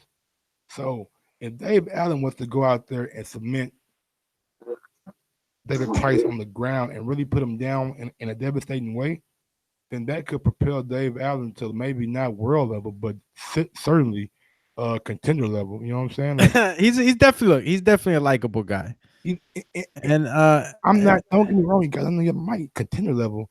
It's not the fact of his skills; it's the fact of his drawing ability, man. The guy can draw a crowd. Anytime you can draw a crowd, you ain't got to be that motherfucking good in boxing. He's in there for the fight, though. He's in there for the fight, definitely. He's definitely in there to fight, and definitely a tough motherfucker. I seen that over in France when he fought Tony Yoka. He was getting beat up, but he was tough as nails. All I'm saying is, if David Allen was to beat David Price in devastating fashion, he's gonna be one of the guys that the UK look at as maybe their next British hope. You know what I'm saying? Maybe not world hope, but definitely British hope, man. He'd be one of those guys that definitely can go down in British boxing history. Little comeback story. Definitely a comeback story. Cause like when you think about his career, man, he took on some tough fights. He fought Dylan Whyte, then fought Luis Ortiz back to back. Like he fought those two fights back to back. Then he went to France and fought Tony Yoka, up and coming prospect. Then he fought Leroy Thomas twice. You know what I'm saying? They had a bad headbutt that like caused the first fight to be called off. But when you think about it, the Dave Allen has really like not resurrected, but like put a new life into his career. You know what I'm saying? Because I don't think it was ever like totally dead, but it was points in time where like Eddie like, man, this it. This the last chance. If you don't rise for the occasion for this fight, then we ain't got nothing else for you. Every time Eddie said that, shit, he rose to the fucking occasion. Shit, Mike. Did you check chat? Text or I'm out here as the dog whisperer right now. I'm about to get on the super chats. You know what I'm saying? And make sure we ain't got no super chats right quick. No, but let me start. If he doesn't do it, then I'm a madman in here with these animals. Do your thing, man. Give me a second, my brother. No problem. I'm gonna go ahead and go to the super chats right quick. See if we got any. We'll wait on that. Definitely we'll wait on that. Let's see what else we got on the docket. What we got on the docket right quick. Yes, sir. We got Shakur Stevenson, my guy, your guy, one of the best prospects in boxing. He's gonna be headlining on July 13th in Newark, New Jersey. That's big for like Shakur, man. I'm glad to see that Top Rank is like trying to push this guy and make him a big star.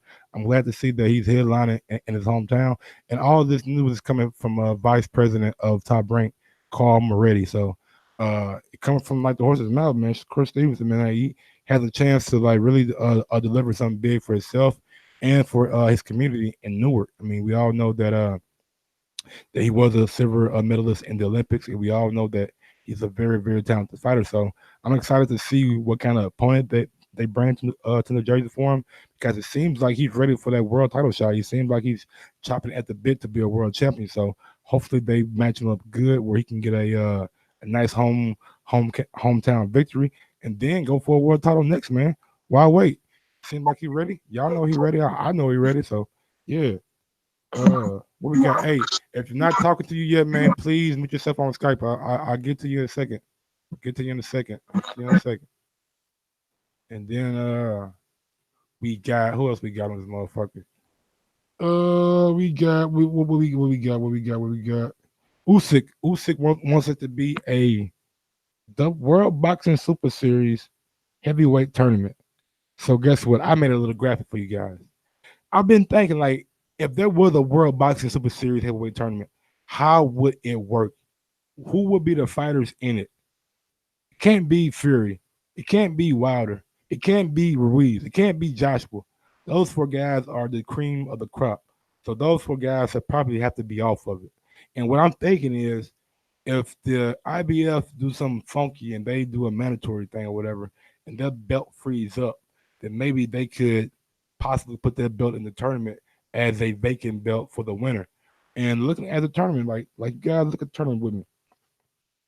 I got Alexander Usyk, Joe Joyce, Philip Hrgovic, Joseph Parker, Dillian Whyte, F.A. Ajagba, Dominic Brazil, and Luis Ortiz. 8-man tournament. What you gotta think about that? Who's the number one seed in your opinion? In my opinion, the number one seed should be Dillian Whyte. Number 2 seed, Joseph Parker. 3 seed, Usyk. 4th seed, Ortiz. Though, well, maybe Ortiz number 3, Usyk number 4. I feel like Ortiz done a little bit more in the heavyweight division. So, Daniel Dubois. I thought about Dubois. I thought about Dubois. He's still kind of young and still kind of green. The reason I put Brazil in there is Brazil still a contender. It'll be a good way to get his name back if he was to win. And where does he go from there? I mean, where does Brazil go from here? He has to get his name back out there. So why not put him in the tournament? Interim title. He said put Brazil out there and to have guarantees. So if I take Brazil out, add Charles Z. I thought about Charles Martin too. I thought about Charles Martin, and I wanted to put Charles Martin there so bad, but I just feel like maybe Brazil would have been like a tougher opponent for maybe the fourth seed or the sixth seed. You know what I'm saying? Because I think when you look at it, Brazil cannot be no lower than 5 or 6.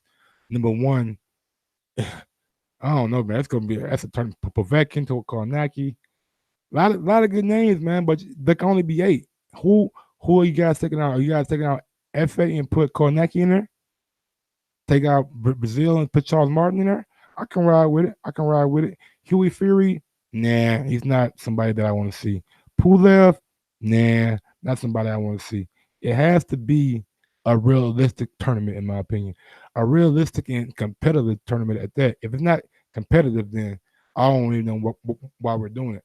And in my opinion, this is the most competitive that it can be, excluding the top guys. So let me know your thoughts and opinions about that shit. If you're watching this in the future, present, past, go ahead and smash that thumbs up button. If you're watching it at work, go ahead and leave a comment in the comment section about this tournament.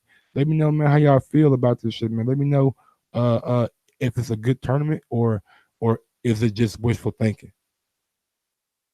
Ain't nothing wrong with fucking wishful thinking, you know what I'm saying? And go ahead and smash that thumbs up button right now. I got 228 people watching. I need 228 thumbs up. Come on, man, help me out. I need all the thumbs up in the world. Smash it right now. Not now, but right motherfucker now. Who we got on this motherfucker? We got who said okay. Manny Pacquiao has been angered by Keith Thurman comments. Looks to show him a lesson in their upcoming fight. Manny Pacquiao manager, I forget his name, said that in the recent days, in the recent weeks, he's been talking to Manny, and Manny has really been irritated by some of the things that Keith Thurman said. And Manny is going to look to show and make Keith Thurman repent, for lack of a better word, for everything that he said. And I expect this fight with Keith Thurman and Manny Pacquiao to be a good fight. Honestly, I think there's a lot of variables that are in this fight. Manny's age, Keith in activity. So it's gonna be a lot of things. It's gonna be funny to see how that plays out. But yeah, man, that's it for the topics and notes. If you want to join the conversation, all thing you got to do is add Nestor Gibbs on Skype. Add Nestor Gibbs on Skype, and I will be going out to the Skype callers here in a second. If you want to go one step farther and support your favorite podcast, head over to theboxingboys.com/affiliate sponsors and click on the Amazon link. Bookmark that link. I'm telling you, bookmark that link. Save that link and do all your shopping through that link. It costs you absolutely nothing extra, but we do get a little kickback every time you use that link. Also, if you want to sign up for the zone and catch all the boxing action, all the Bellator action, all the great sports action, let me know, and you can definitely be well, not let me know, but look in our description box and go ahead and sign up to up for the zone in our description box. But yeah, man, going out to, well, first got to get a big shout out to my sponsors, you know what I'm saying, that are sponsoring these calls, El Camino. Big ups to you, you know what I'm saying. Met you in Vegas, met you in the Bronx, met you, and you're definitely a good guy. So thanks for sponsoring this podcast. If you guys have a electric car and you're in the tri-state area, go ahead and look El Camino charging ports, and definitely, man, get some of that good service. Get some of that great service that he has to offer in the tri-state area, man. Definitely a good guy. Definitely runs a great business. And yeah, man, if you want the premier charging ports in the tri-state area, definitely look up El Camino. Go ahead and let's get out to my motherfucking Skype people. What's going on, people out there on Skype? I know y'all here, player. I'm trying to get this right, man. I think we're doing a lot better than we was yesterday and the previous days. But going out, let's see if we got any mastermind. No, we got no masterminds. We got my guy Stainless. Stainless, you in this bitch? Stainless, going out to Stainless, man. Talk to me, Stainless.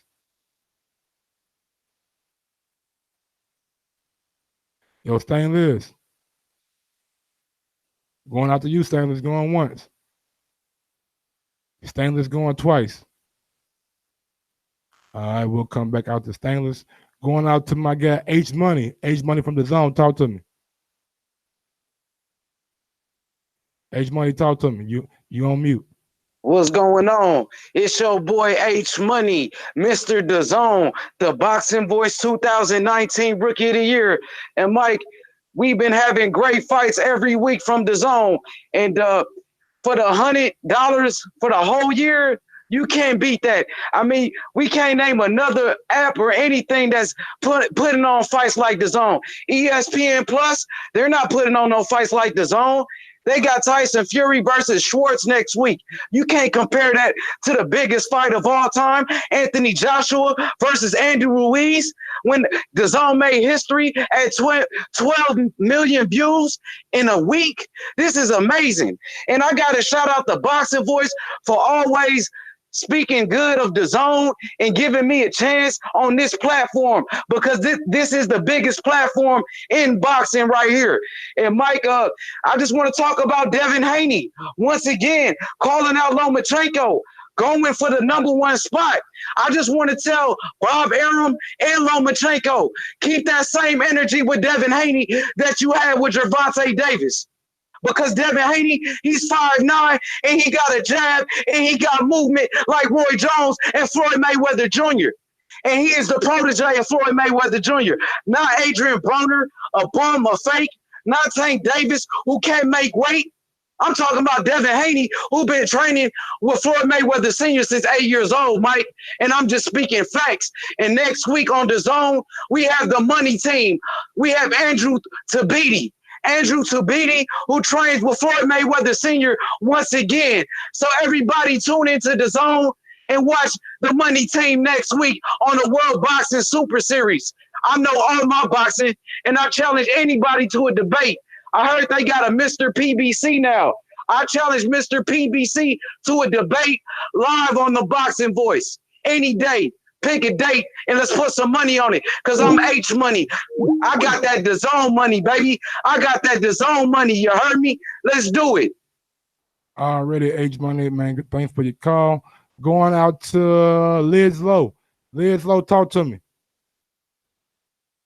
All right, what's happening, Mike? What cracking with you today? I can't call it, big dog, man. How you living? Shit, man, I'm coaching, man. Nigga at work, but it's all G. You feel me? Yeah, man. Gotta get it in, big dog. Gotta get it in.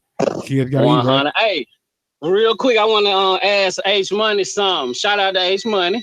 Hey, man, you need to do a little bit more for Andrade, man, and for damn, he just mentioned somebody else. Shit, Tabiti. Yeah, them two names that need to be mentioned a whole lot more, man. Since H Money be on here making all that good noise, H Money go on and hook them boys up. They need you. They would, well, one on with DAZN. So yeah, do that.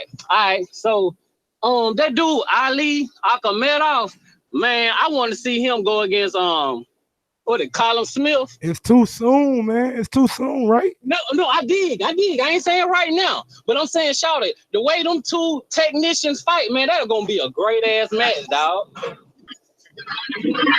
Absolutely.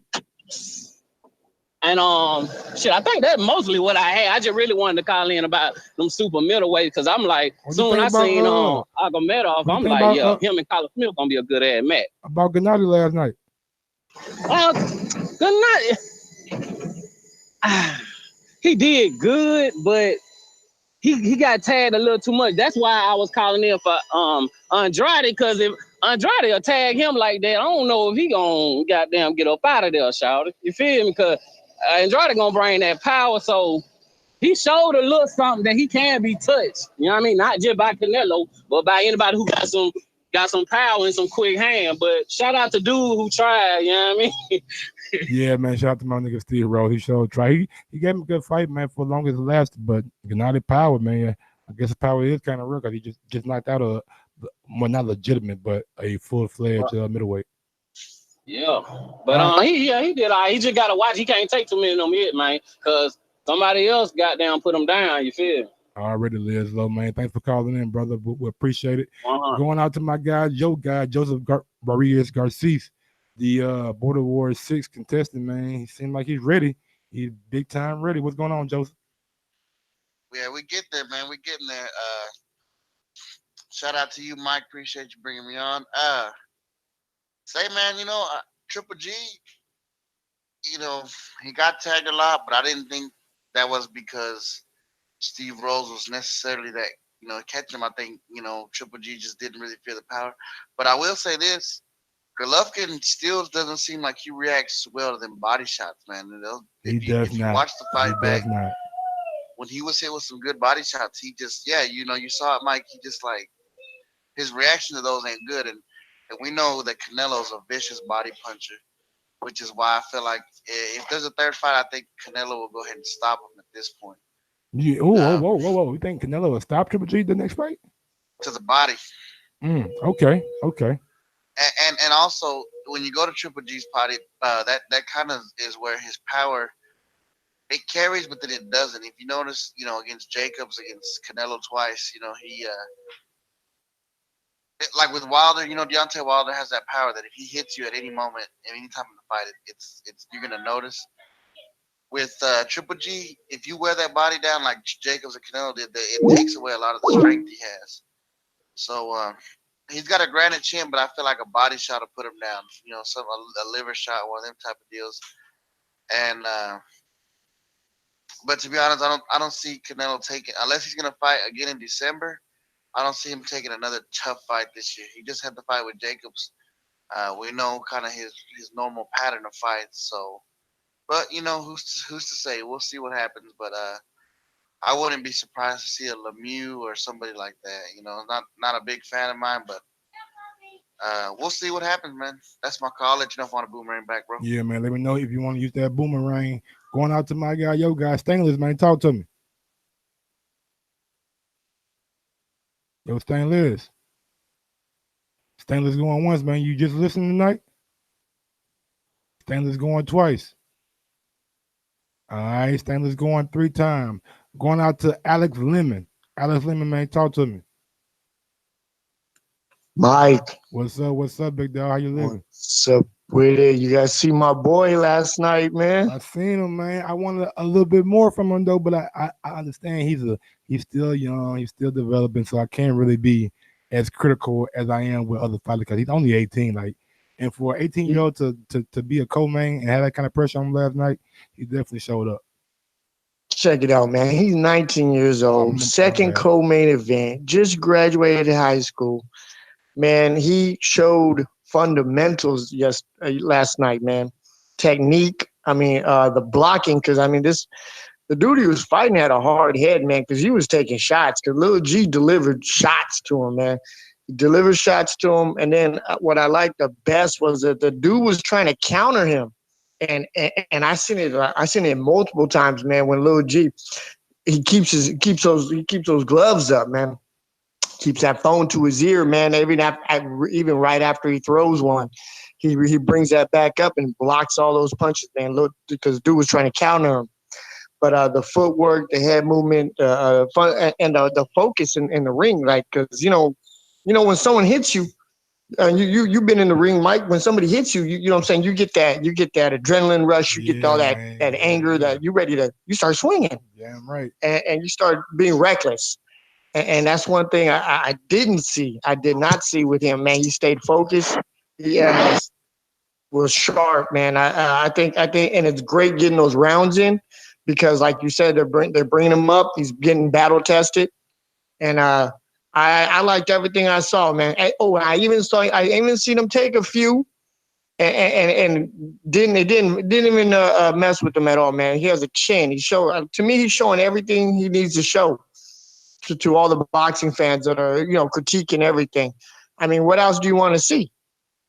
That's true. I'm not, like I said, I'm not gonna be overly critical. Yeah, but he's definitely still developing. But he did show, like you said, fundamentals in his game. What you think about Oscar Valdez and his victory? Oscar Valdez, man. Oscar Valdez I actually think he's gotten a lot better before. Like, I know you guys mentioned it earlier about how Oscar Valdez back in the day used to just take too many hits. And I've seen improvement in his skills with that. So I'm happy for that. And about the moving up and everything, check it out. You talking about Jamel Herring moving up to 130. Why would he face Oscar Valdez, who's at 126, bringing him up when you have Andy Vince's right there sitting at 130 with the belt? He got the Intercontinental belt right there, and if he's fighting on next week, June 15th, and if he wins that, he be right one step right there to get. What the fuck? Not bad, but what the fuck were you talking about? Intercontinental belt, my nigga? That what we talking about? What the fuck? What? Come on, man. We can't. He is a WBC champion at What 130. the fuck? What the Not a fuck? world title. I'm just saying. What What I'm saying the to you, fuck? why would you have What Jamal the Hearn fuck? Come on, man. 106-pounder instead of fighting Andy Andy Vince, who's Vince sitting at got an 130? Intercontinental title, and he think. Shout out to So you rather bring up Oscar Valdez, who doesn't have a title at 130? Is what the WBO does. We've seen it with Terrence Crawford. We've seen it with Usyk when he's ready to call his shot. So why would Oscar Valdez be any different? Why not take somebody on that's at 130 if you want to move up for Jamel Herring? Hey man, look here. I'm not here to argue, but I just think that Andy has to do a little bit more before he get that shot. He probably have to have like one more fight against a top level competitor. Then we'll see him in the ring possibly with Jamel Herring, because we all know they're on the top ranked side, so it's gonna make sense sooner or later. Yeah, it's gonna make sense sooner or later. Yeah. Anything else you want to say, man? Before I let you go? Nah, man, great show. Good job of holding it down, Mike. And shout out to Doomsday too. Yeah, Doomy, man, came here and saved me tonight. Going out to Marcus in DC. Marcus in DC, man, talk to me, man. What's going on, homie? What's up with you, Miguel? Everything good over there, Boxing Voice. Yes, it's sir, the nigga man. Marcus, Mr. Fire Stick Jailbroke. Can you hear me? Yes, sir. Yo, man, shout out to Ace Money for bringing that wood, man. Yo, check this out, man. Triple G, look good, man. You know what I'm saying? And that fighter, the dude he had that super middleweight look good too. That's his fighter. He looked good as shit. Yeah, you talking about Akhmedov. Yeah, Akhmedov look good, man. He look awful dangerous. You know what I'm saying? He a big motherfucker too, bro, for 168. Man, I was about to say Slim might not be at 68 too long. You know what I'm saying? Yeah. But yo, check this out, man. Like I said on the immediate reaction. Anytime you're looking for a trainer, I heard some good things from Triple G. Triple G said, man, I know that usually when you have a new trainer, you go back to doing what you're doing when you get hit or whenever you get put in a circumstance, you go back to what's comfortable. But he said, man, he wanted to make sure he worked on everything that Jonathan Banks was working with him with. And I swear, like I was saying, he was landing on the fourth and fifth punch in the combination. He wasn't content to just land the jab. He was landing the jab, but he wasn't content in landing the jab. I seen him going around the elbows, left hooks to the body, right hooks to the body, left hook, bring the left uppercut up through the guard. And as he started to open Steve Rose up, I can tell people, man, ain't no such thing as triangle theory, bro. It ain't no thing, if you hit this dude all this much, wait till so-and-so hit him, because it don't rock like that. Because like I said before, when all them people was hitting Triple G early in his career, everybody was like, oh, he got bad defense, this, that, man. The man 345 and 40 in amateur, dog. He know how to play defense. He just don't choose to sometimes based off of who he fighting. He blew himself up to be a big drama show based off of that. That's what he did on purpose. He said, man, I give my fighter a chance. Show me what he got. But when he don't, he said, I went back to the corner in the fourth round and told Jonathan, I see it. I'm about to go get him. And that's what he did. He did a catch him switch. For anybody who don't know what the move is called, it's when you overextend yourself if you throw the right hand. And instead of hurry up and trying to get yourself back to conventional, you stay left-handed and you bring the left hand to get your left foot back forward again. So anybody don't know about that, check it out. It's called the catch 'em switch. But he been doing it. But he looked good, man. And it's nothing but big fights on the horizon. Now, if Canelo take the sucker route out, and I'm gonna call it what it is, I ain't never seen a champ lose his belts and don't get immediate rematch. He try to tell the dude go fight the number one contender. That's some bullshit. You know what I'm saying? Unless the champ doesn't want to take the rematch. So I expect to see Triple G and Canelo in September. I expect the zone to put the pressure on them to fight, to compensate for the $465 million that they had tied up with two fighters. The only way they could complement that is to get a whole bunch of subscriptions come September, Mexican Independence Day weekend. Thanks for holding it down, Mike. TBB for life, man. I'm in the building. I'll holler at y'all.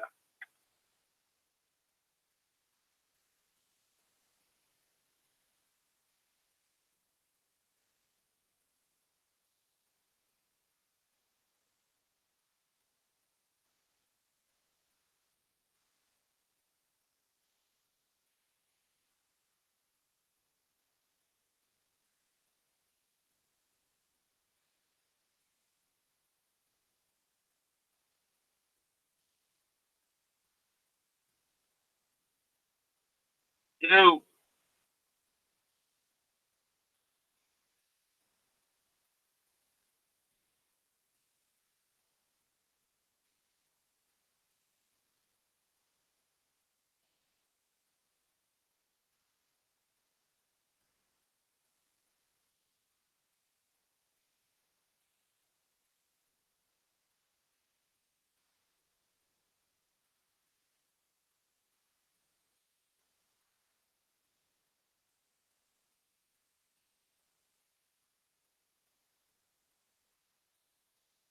Stanley's going once.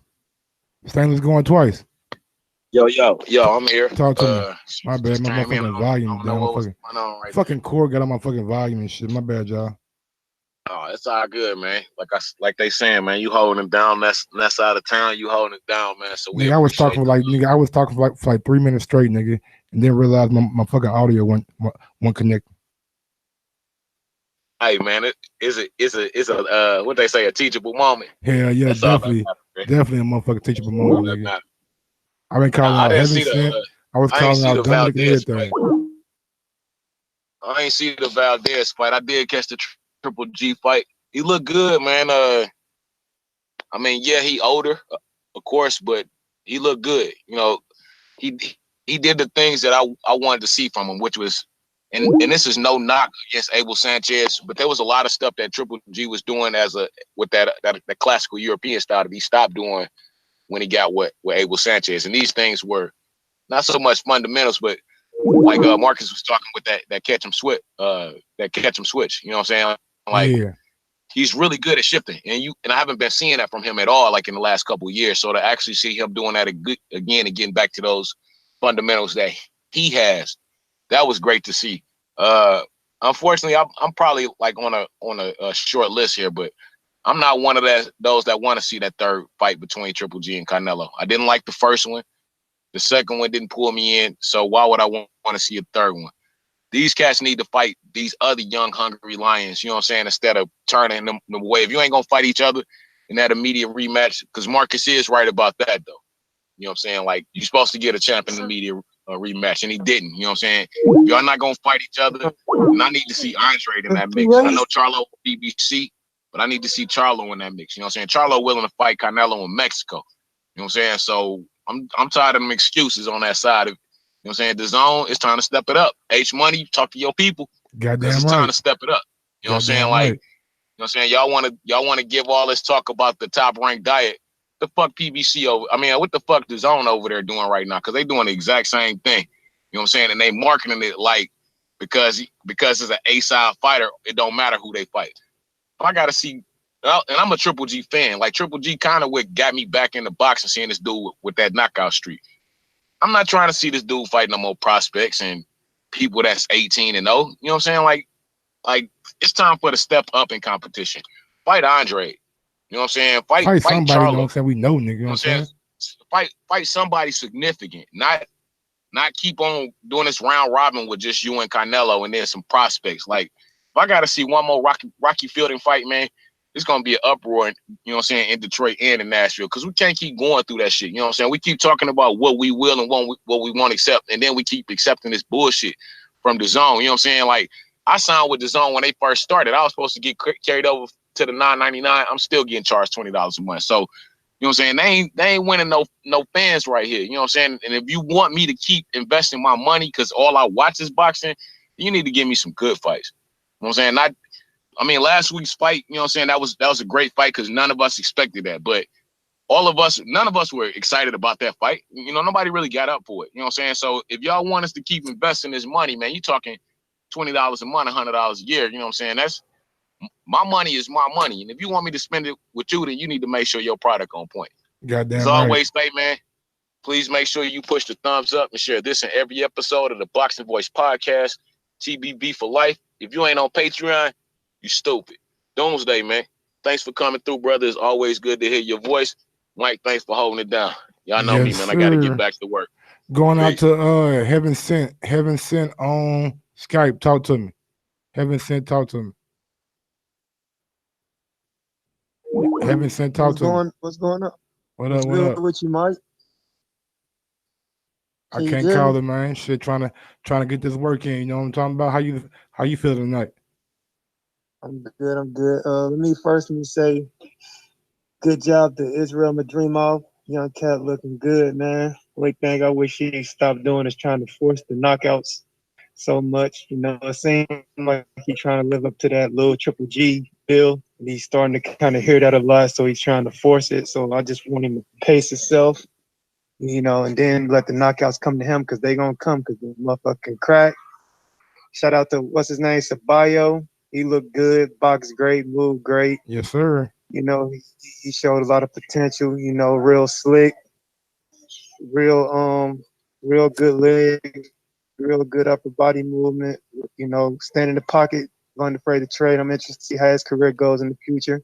As far as Triple G, man, I look at Triple G like I look at Danny Garcia. They just, you know, C-level, B-level killer. They beat up all the B and C-level guys. When you start mentioning the top names, they don't really be, you know, in a rush to fight the top guys unless, you know, they looking for that big payday. So, you know, like when people say Triple G should fight, you know, Andre and get that belt before he, you know, get the Canelo, you know, trilogy. I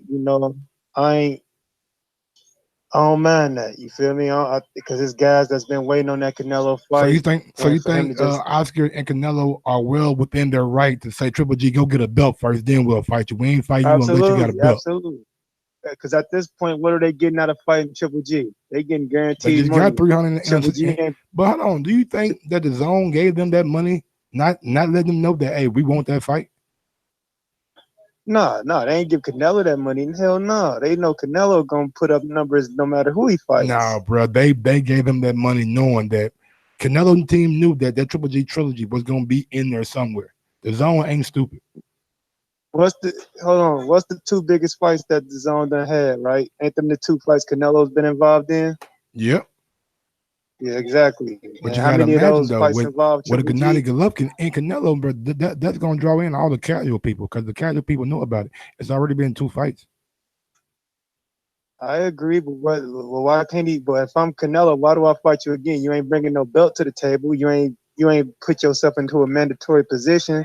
Why should I have to fight you just because they gave you some money? You know, it don't work like that. Get a belt. I feel you, I'm man. I'm trying to be undisputed. I'm trying to be undisputed champion, and right now, fight you ain't gonna get me there. So I don't know. Like I said, he should fight Andre.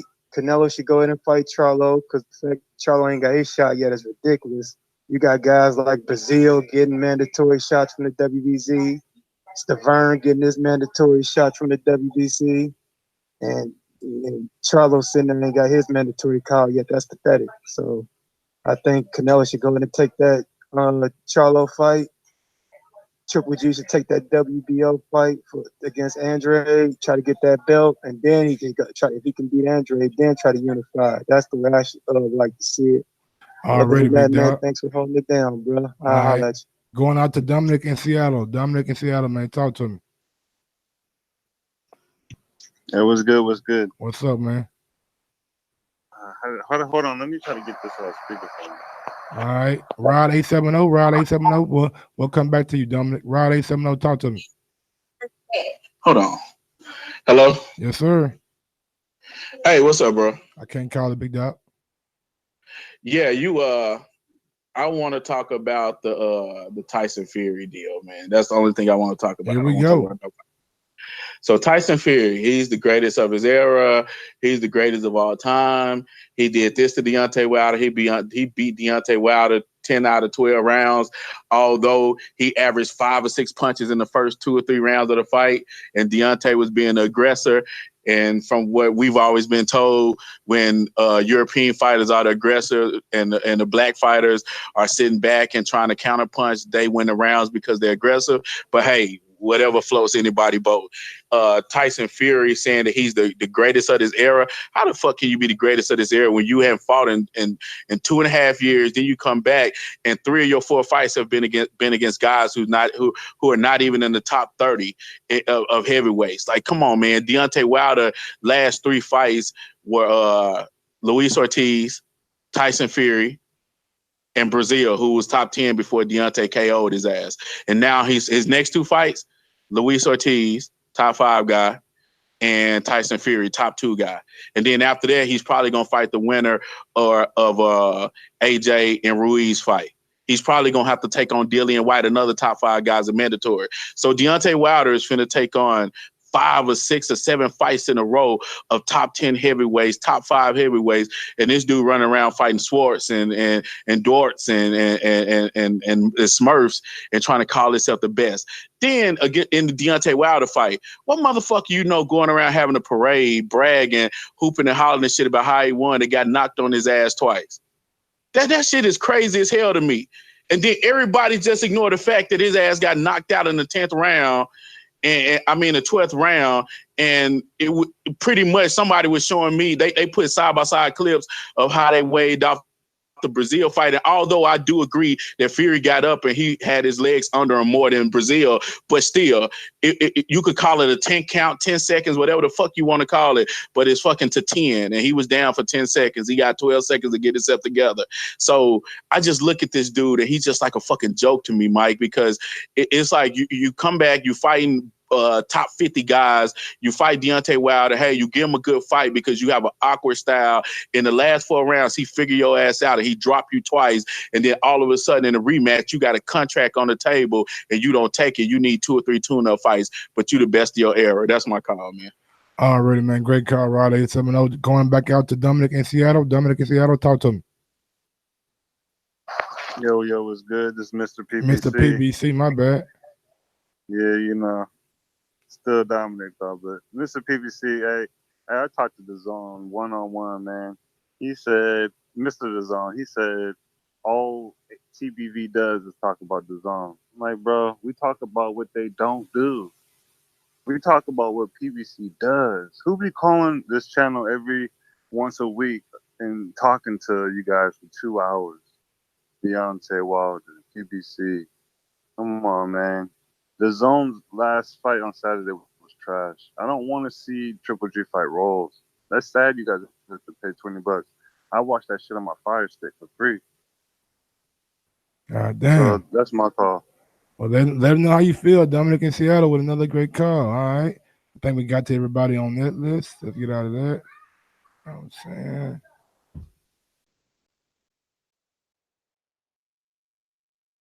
Yes, sir. Yes, sir. Let's see who we got on Skype. My bad. We're gonna get to you. I'm going to get to everybody on Skype tonight. I'm telling you, I'm going to get it to everybody. Promise you that. Going out to who we got on this thing. Let's see who we got. I think we got everybody on there right quick. I think we did. Yep, we got to everybody on that one. But yeah, man. Look, I do agree with what Rod said about the whole Tyson Fury thing. Like, we ain't really fought the people that we need you to fight in this era to be considered the best. I'm saying you had a draw with Deontay Wilder. You still got to run that back, and from the looks of it, you really don't want to run it back. And I know that they say it's for March, but you took a whole year to make this fight happen. And yeah, it's and we still waiting on it, you know what I'm saying, at the end of the day.